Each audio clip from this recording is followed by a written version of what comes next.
ওং নমো ভগবতে বাসুদেবায়। আমার প্রিয় দর্শক বন্ধুকে আমার আন্তরিক অভিনন্দন, শুভেচ্ছা ও ভালোবাসা জানাই। আমি আশা করি অনাদির আদি গোবিন্দের অশেষ করুণায় আপনারা সকলেই কুশলে আছেন। আজ আপনাদের কাছে যে বিষয়টি নিয়ে আলোচনা করতে চলেছি, বৃহস্পতি মিথুন রাশিতে নিজের নক্ষত্রে অর্থাৎ পুনর্বসু নক্ষত্রে 13ই আগস্ট 2025-এ প্রবেশ করবে, 17/6/2026 পর্যন্ত অবস্থান করবে, যা 309 দিনের মতো। এর মধ্যেই বৃহস্পতি কর্কট রাশিতে প্রবেশ করবে, কর্কট রাশিতে বক্রতার মাধ্যমে আবার মিথুন রাশিতে পুনরায় ফিরে আসবে। তাই মীন রাশি বা মীন লগ্নের জাতক জাতিকারা আপনারা কেমন ফল পেতে চলেছেন তা আমি আচার্য কমল শাস্ত্রী এই ভিডিওতে বিস্তারিতভাবে আলোচনা করব। ধৈর্য সহকারে আপনারা ভিডিওটি দেখবেন। দেখুন, বৃহস্পতি মিথুন রাশিতে অবস্থান আগে থেকেই করছিল।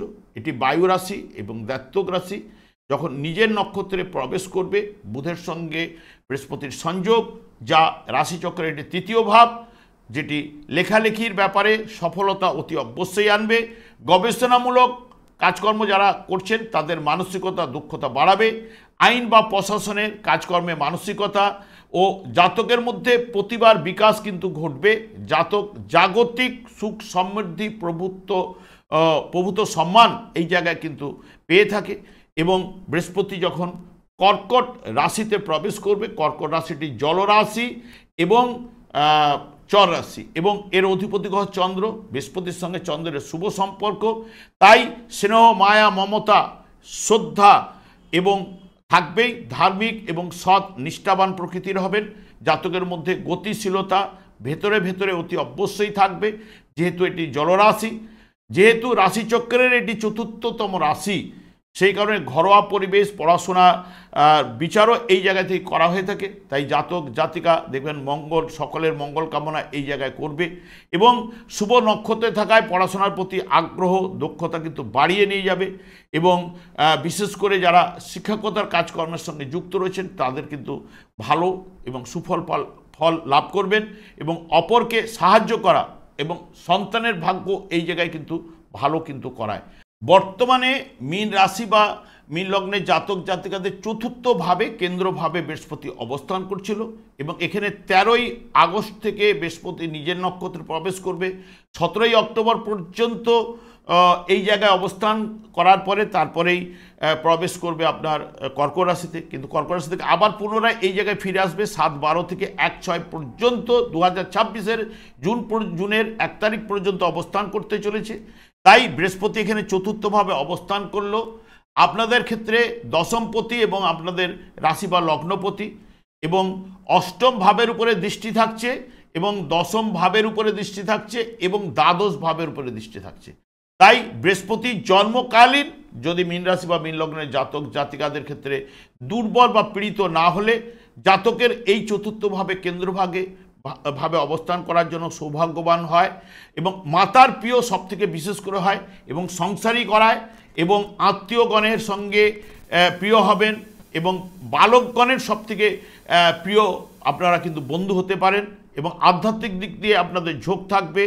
দুর্বল চিত্ত হবেন, যেহেতু অষ্টম ভাবের নির্দেশক হওয়ার জন্য, তার সঙ্গে সঙ্গে দ্বাদশ ভাবেরও নির্দেশক, এবং অবিবেচক অনেক সময় করায়, এবং চোট আঘাত বাড়িতে আপনাদের সম্ভাবনা যোগ কিন্তু থাকছেই, যেহেতু চতুর্থ অষ্টম দ্বাদশ ভাবের সঙ্গে যুক্ত থাকার জন্য।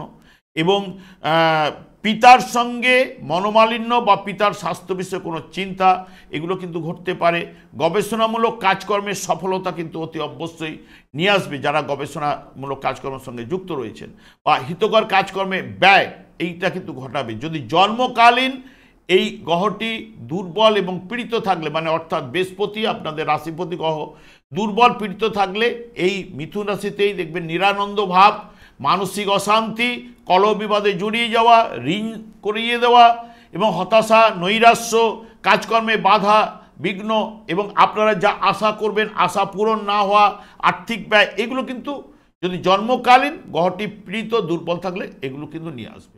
যখনই পঞ্চম ভাবে প্রবেশ করবে, পঞ্চম ভাবে আপনাদের ক্ষেত্রে খুব নিরানন্দের জায়গা, এবং এই জায়গাটাতে অবস্থান করা মানে বৃহস্পতির আনন্দের জায়গা।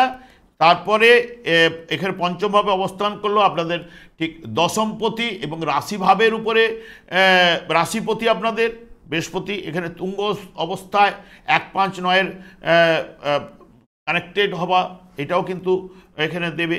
এবং তার সঙ্গে সঙ্গে আপনাদের এখানে দৃষ্টি দেবে, নবম ভাবের উপরে দৃষ্টি দেবে।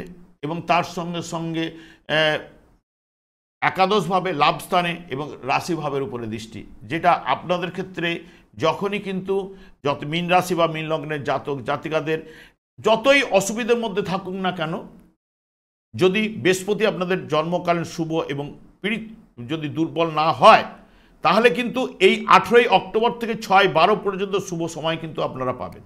কারণ আপনাদের যতই 7.5 চলুক, 7.5 চললেও এখানে যে শনি আপনাদের রাশিভাবে বসে থাকলো, বৃহস্পতি যখন এই জায়গায় কর্কট রাশিতে প্রবেশ করবে তার দৃষ্টি পড়বে কিন্তু এই নবম ভাবে আপনার শনির উপরে, তখন কিন্তু সুপ্রভাব কিন্তু যে অশুভ প্রভাব কিন্তু হ্রাস বৃদ্ধি কিন্তু ঘটাবেই শনির, এইটুকু বলতে পারি। তবে বৃহস্পতি দুর্বল পীড়িত না হলে এখানে খুব ভালো যোগ, জ্ঞানের বিকাশ ঘটায়, জাতকের মানসিকতা জায়গাটাকে শ্রেষ্ঠ করায় এবং সন্তানের তরফ থেকে সুখলাভ, যেহেতু পঞ্চমভাব সন্তানের জায়গায় সুখলাভ করাবে, বিদ্যাচর্চায় সফলতা, ব্যবসা বাণিজ্যে আর্থিক উন্নতি এবং হিতকর কাজকর্মে ব্যয়, দান করার প্রবণতা এবং অভিপ্রেত কাজকর্মে সফলতা, প্রেমে সফলতা, ভাগ্য উন্নতি ঘটাবে, আধ্যাত্মিক চেতনার বিকাশ ঘটাবে এবং ব্যবসায় সফলতা, পিতার সাহায্যে আপনি সৌভাগ্যশালী হতে পারেন, পারিবারিক স্বাচ্ছন্দ্য লাভ এগুলো কিন্তু ঘটাবে। যদি যার জন্মকালীন বৃহস্পতি দুর্বল পীড়িত অশুভ স্থানে যদি অবস্থান করে থাকে, এখন পঞ্চমভাবে গেলে নানান দিক থেকে দেখবেন দেহ কষ্ট, নিরানন্দ ভাব, ব্যয় বৃদ্ধি ঘটাবে, আশাহত হবেন, কলহ বিবাদে জড়িয়ে যাওয়া, কাজকর্মে বিভ্রান্তি সৃষ্টি করা, মানসিক অশান্তি, ঋণযোগ ইত্যাদি ইত্যাদি অশুভ প্রভাবগুলো তখন ওখানে ফেলবে। কারণ এমনিতেই শনিদেব তখন এমনিতেই আপনাদের ক্ষেত্রে অশুভ প্রভাব ফেলছে, যেহেতু 7.5 চলার জন্য। কিন্তু ওখানে যখনই চন্দ্র অবস্থান করছে, বৃহস্পতি চন্দ্রের ঘরে অবস্থান করে, এখানে চন্দ্র বৃহস্পতির ক্ষেত্র বিনিময় যোগ সৃষ্টি হবে। কারণ আপনাদের রাশিতে থাকার জন্য আপনাদের রাশি হয়েছে এবং বৃহস্পতি ওই জায়গায় যাওয়া মানে ক্ষেত্র বিনিময় যোগে এখানে বৃহস্পতির দৃষ্টি শনি এবং চন্দ্রের উপর পড়া, সেটা আপনাদের অনেকটাই 7.5 অশুভ প্রভাব হ্রাস বৃদ্ধি ঘটাবে।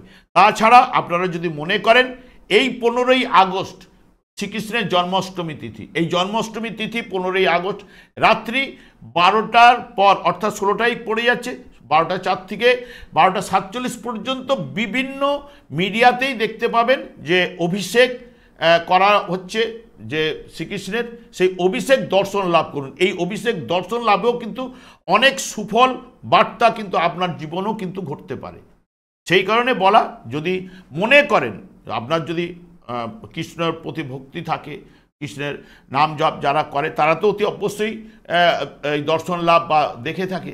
তবে আমি একটা কথাই বলতে পারি, আপনারা দর্শন লাভ করুন, এই দর্শন লাভেও কিন্তু সুখ শান্তি আনন্দের বাতাবরণ প্রবাহিত হয়। আমি দীর্ঘায়িত না করে আমি আচার্য কমল শাস্ত্রী প্রত্যেক বুধবার এবং শুক্রবার সন্ধ্যা 8:30 এই চ্যানেলেই লাইভ অনুষ্ঠান নিয়ে উপস্থিত হই। ঠিক ওই সময় আমাকে ফোন করলে আপনারা নিজেদের ভাগ্য বিষয়ে জানতে পারবেন।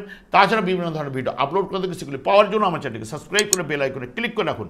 যখন আমি লাইভ অনুষ্ঠান বা যে কোনো ভিডিও আপলোড করলে আপনাদের নোটিফিকেশন পৌঁছে যাবে। আমি অনাদি গোবিন্দকে প্রার্থনা করি আপনারা ভালো থাকুন, সুস্থ থাকুন, আনন্দ থাকুন। আজ এই পর্যন্ত, পরে ভিডিও দেখা হচ্ছে। নমস্কার।